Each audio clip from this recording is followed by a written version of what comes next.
If you've had it with this job market, then this video is for you. You've probably been applying and applying and applying, probably going through some interviews as well, but getting rejected. The purpose of this video is to encourage you. I believe in you. This is the conversation that I've been having with my clients, and I really hope that this helps you out too. And this is not just some voodoo unicorn stuff saying that I believe in you.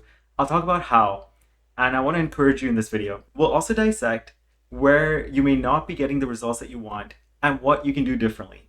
So let's jump in. Hi, I'm Neeraj. I'm a senior manager turned career coach, and I have 10 years of hiring experience. I'll be using that experience to help you out in this video. First, we'll talk about what's in our control and what's outside of our control. What's in our control is our attitude, our thoughts, our actions, our behaviors.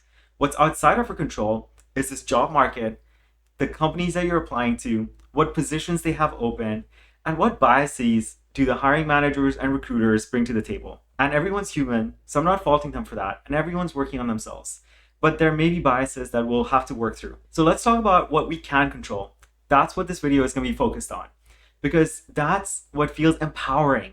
If we give our control outside and just let fear dominate our thoughts about the job market, about the opportunities, and the impact that it's having on us, then we're not going to get anywhere. So let's talk about the first thing that we can control, which is our mindset. And this is the only part where I'm going to encourage you. Then we'll dissect where you can do things differently. What I've noticed is that the rejection after rejection is kind of beating down on people's confidence. And that's unfortunate. And it may be beating down on your confidence as well. Here I recommend, don't fight that alone. Mental health is very important. Talk to a friend, talk to a past colleague, talk to a mentor, or you can book a session with me and we'll work through it together. Something that I'm doing is encouraging clients to look within themselves. Here's an example. I just coached a product manager who got laid off, unfortunately. She's not feeling great about it, and there is some lack of confidence there, to the point where she's even questioning her career path. There's nothing wrong with questioning it, but I took a moment to encourage her. And again, this is not some unicorn stuff. Hey, you're awesome. I actually looked at her resume, and I noticed that job after job, she has adapted. She has grown. She has taken her product management skills, leveled it up, and she has done it in different industries. And that shows that she can adapt to new situations, bring her strengths to those situations, and even grow from those situations. So that's what I called out. And another example is an engineer who I was coaching. This is someone who I actually worked with. And this person has deep expertise in mobile. So I reminded him of all his accomplishments that I noticed when we were working at the same company. The skills that I noticed, his expertise, and his deliverables. I also noticed how he worked with other teams, which is how I got to know him there. That was just to remind him of the expertise and the value that he brings to the table. One thing I would encourage here is for you to look within yourself and think about what you have accomplished, the challenges that you have overcome, and remind yourself about your resiliency and your grit to get through anything. When I talk about confidence, I bring up this story about dating. It took me 8 years to find my wife. During that time, I went through a lot of development, a lot of working on myself. And the self-esteem that you see right now, which hopefully comes across, has taken years to develop. And the reason I bring it up is because when I went on dates, if I was desperate to find love, it would come across, right? It would be a complete turnoff. So I had to work on myself to build my confidence to the level where I knew the value that I was bringing to the table. I needed to believe in myself.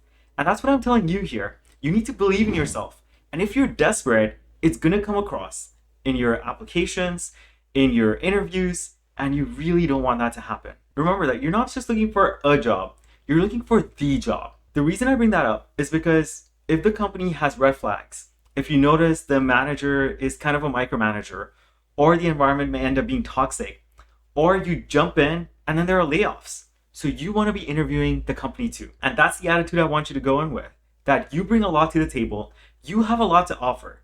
And if they don't choose you, that's their loss. This is not coming from a place of arrogance. I want you to think about this from a place of acknowledgement and celebrating yourself and believing that the right opportunity is going to come across. And we have to just focus on what's in our control. So that's the first part, building our confidence. Now let's look at the process. If you are not getting interviews, there might be a few reasons for that. The first reason is that your resume not be good enough. Maybe you haven't quantified the results that you accomplished. Maybe your resume is not catered to the job that you're applying to. Maybe your resume has too much information that managers are having a hard time skimming. I have 2 videos on how to make your resume a magnet for interviews, and that will really level up your resume. Another idea, and you may not like this, is to stop being too selective. You want to be selective in terms of the culture.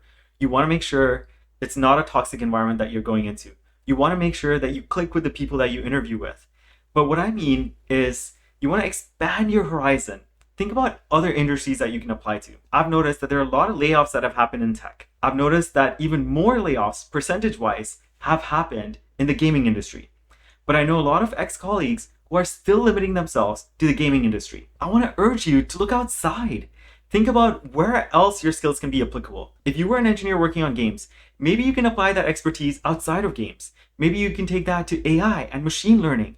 Think about the industries that are booming right now and see how you can apply your skills and expertise to those industries. So expand your horizon. Now let's talk about the scenario where you're getting interviews, but you're not getting job offers.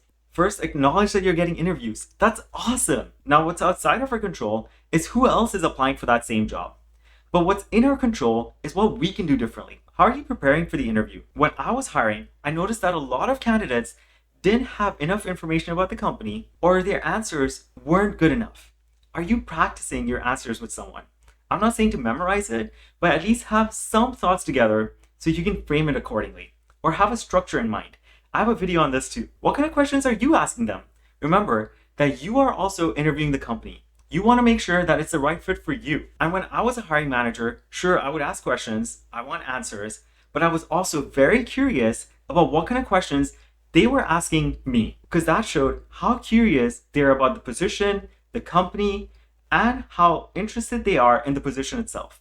So take your time to prepare smart questions for the interview as well. I have a video on this as well that I'll link below. The third area where you may be able to do things differently is how you follow up after the interview. I was surprised by how few candidates sent a thank you note after. If you're not sure how to phrase a thank you note, I have a video on that too, which I'll link below. At the end of the day, I commend you for pushing forward. It's a really tough job market out there, and you are pushing, you are applying, you are interviewing, and that takes courage. So I commend you for that. I can't wait to continue supporting you. Look at the description for all the videos that I mentioned, or you can book a coaching session with me. And if you already have a job, check in with your friends who don't have a job.